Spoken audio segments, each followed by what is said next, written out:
I'll buy it, but make me a promise. I said, what's that? He said, don't ask me to read it. I saw one book.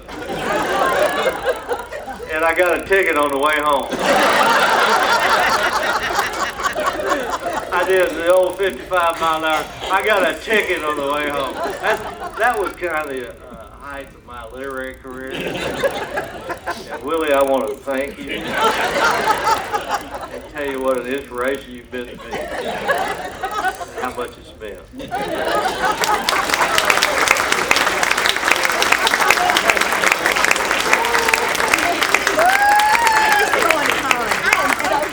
I thought I was overwhelmed a while ago. Since he brought up teachers, I do want to tell you an incident that happened this morning at the school, and that was Ms. Fayreen Johnson was there, who was the faculty member who was in charge of the war hoop. And she came and she had some of the old copies of the war hoop, and Barbara, I think, was given those. And she came over and started talking to me, and she said, somebody must have told her that I was going to be speaking tonight because she wanted this point to be made at this banquet. She started telling me that the senior prom, our senior year, was the last year that they had the senior prom in the old gymnasium. So I continued to listen to her, and she said the reason it was the last year was because so many people came in with alcohol and we could smell their drinks before they came in, and we knew of some people who crawled on the roof. Well, I listened to her story, and I came back to the car and I asked Allison, my wife of 47 years, who's in the class behind us, did you have your senior prom in the gymnasium? She said, yes, we did. So Ms. Johnson was wrong about that. We were not the last class to have our prom in the gym.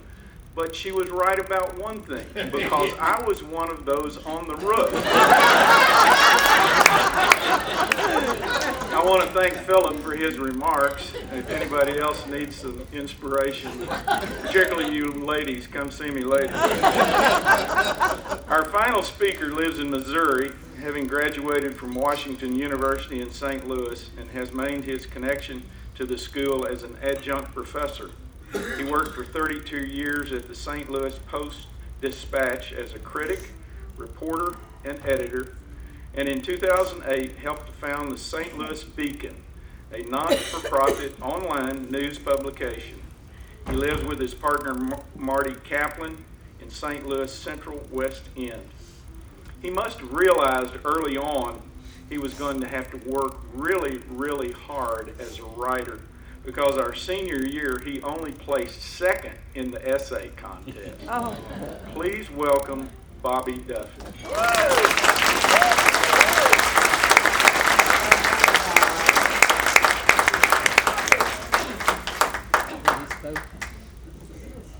Oh my God. I hope I'm inspiring. You are ever inspiring. Folks, they took all my material, all the things that I have here to talk to you about, including filmic math, all those stories. I had all those stories, same stories.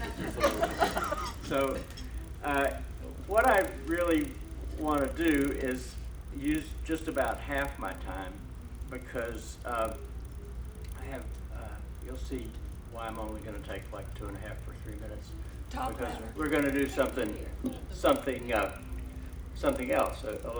a thing that was that's totally off the program, and probably is going to infuriate Barbara Holcomb. But first of all, I just want to say a few things about something that everybody has touched on, and that's the business of getting old. And I was writing about something recently and I looked up from the King James Version about 70, and I found out what that meant, and that means that all of us are looking right at the drop dead number. So what I want to talk to you about is the fact that about this business of friendship, and how I believe that having friends is not only a joy and a comfort, but it actually, for those of us that have a group of loyal and faithful friends, it actually can work. And I think this even can be proved statistically, that it can be demonstrated that having good friends extends one's life.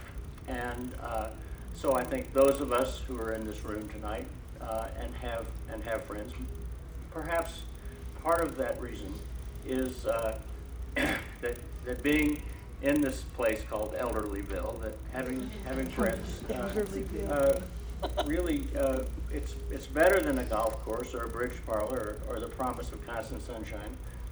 The factor is friends, groups of friends who communicate and care and tell funny stories and get out the shovels of memory and dig deep into the collective and fertile soil of our past. My guess is that people our age actually live longer if we have friends from childhood with whom we remain in touch, and about whom, to greater or lesser degrees, we care as well.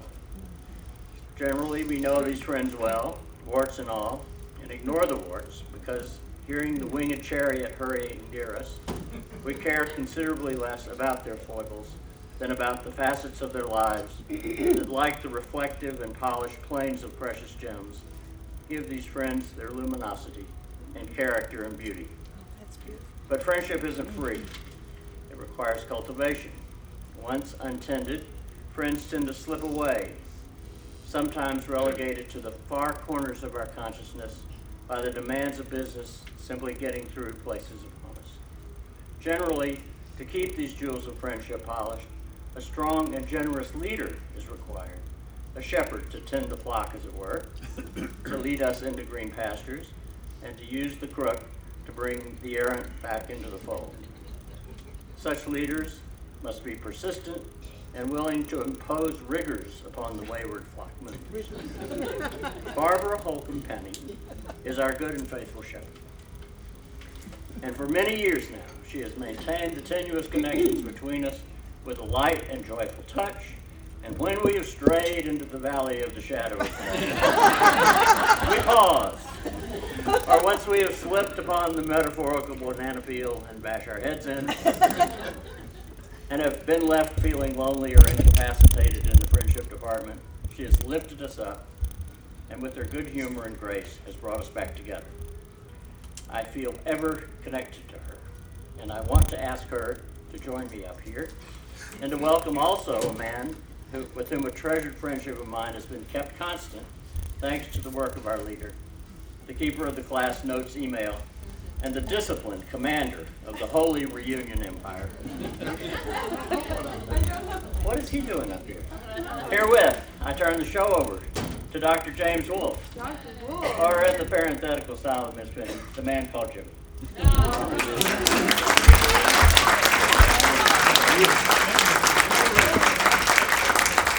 Can you hear me? I'm a bit hoarse. Jimmy McGee and I stayed up until 2 or 3 o'clock in the morning laughing. So I'm a bit hoarse. If Bobby D would allow me, I'd like to share an email that he sent me several months ago regarding Barbara's work. To quote Bobby, "Barbara's work has generated so many memories, good and not so good, and I look forward to reading them always. I think she has accomplished something rare and wonderful, sort of a successful herding of cats, bringing together a truly disparate and willful population in one place to celebrate joys and commonly to share sorrow." I think in a very few words, Bobby said it all. I appreciate that, Bobby. Barbara, at the 45th reunion, there was a small group in the gymnasium, and the conversation came around to giving you a gift at the 50th reunion. We wanted to give you something that would serve as a reminder from this wonderful class. And remember when I asked you for the class email list? Barbara is very, very protective of the class email list. And so when I sent her an email and asked for the list, I wasn't sure I was going to get it. But she did provide me with a list. And I sent out an email with her email address deleted and asked for ideas, and I had a very enthusiastic response. But let me, excuse me 1 minute. Reach behind your mic.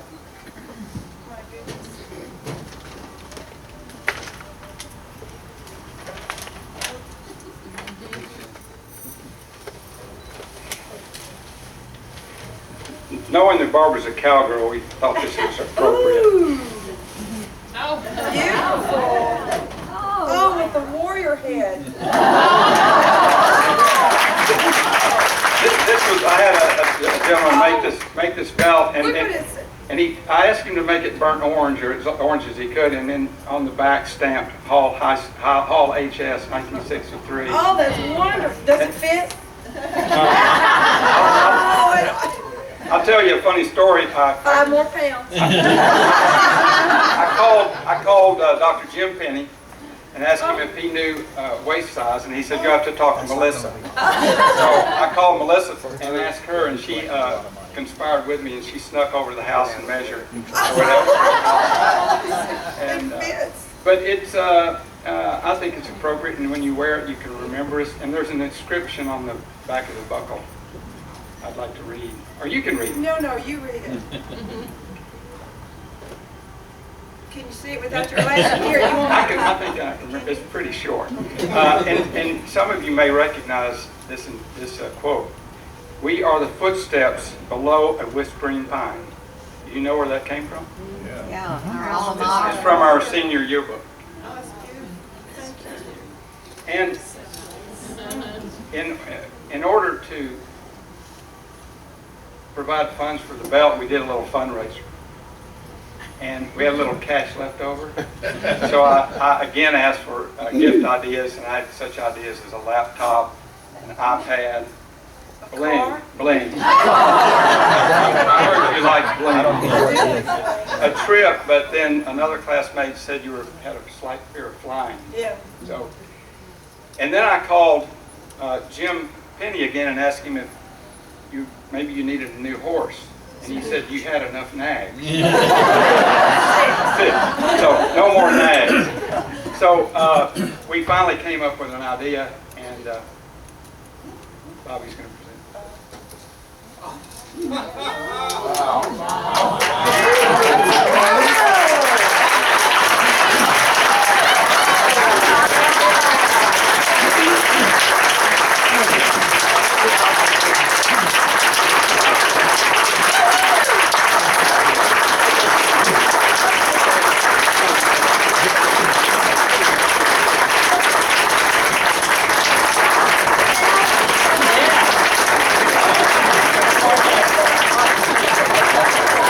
From the Warrior Bank, and the gentleman at the Warrior Bank said, don't deposit this in the drive-thru. There's one other thing that goes, this is a note that I will include with the belt. At first the belt was a random idea, but then as the belt was being made, it took on a symbol of our class, and I'd like to read this note.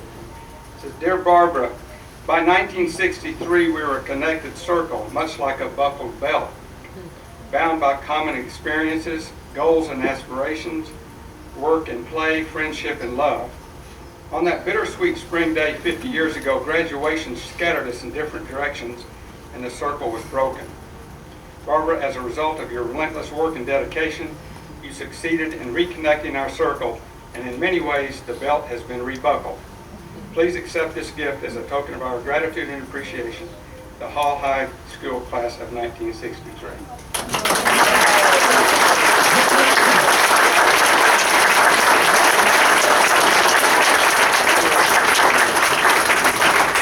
I appreciate this so much.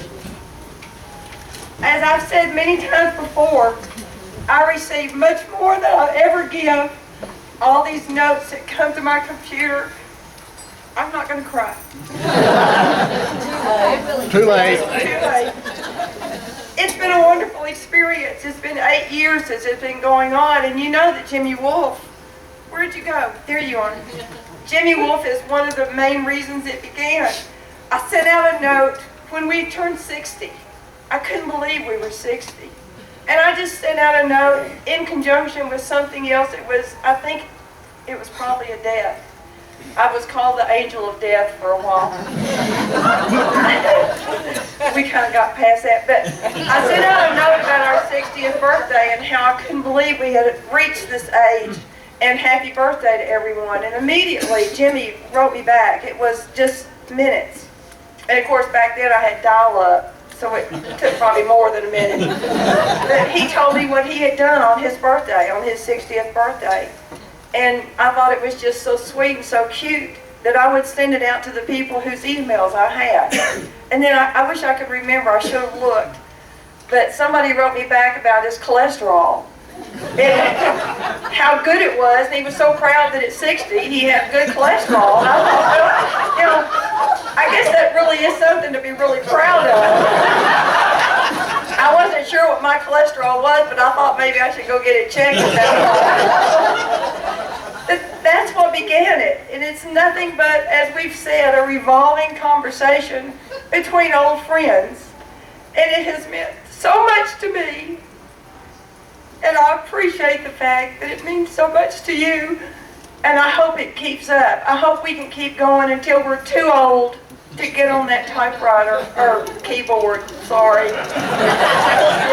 And those of you who only read, we're thrilled. We have 221 people in our revolving conversation. And we love it that you just read, but we'd also love to hear from you.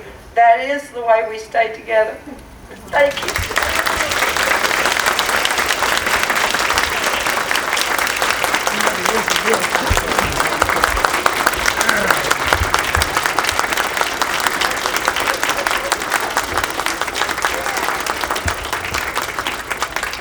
What I'm going to spin this on, that it might sparkle on I just said to Barbara, if you don't mind holding that till April 15th, we're expecting a refund from Uncle Sam to cover that check.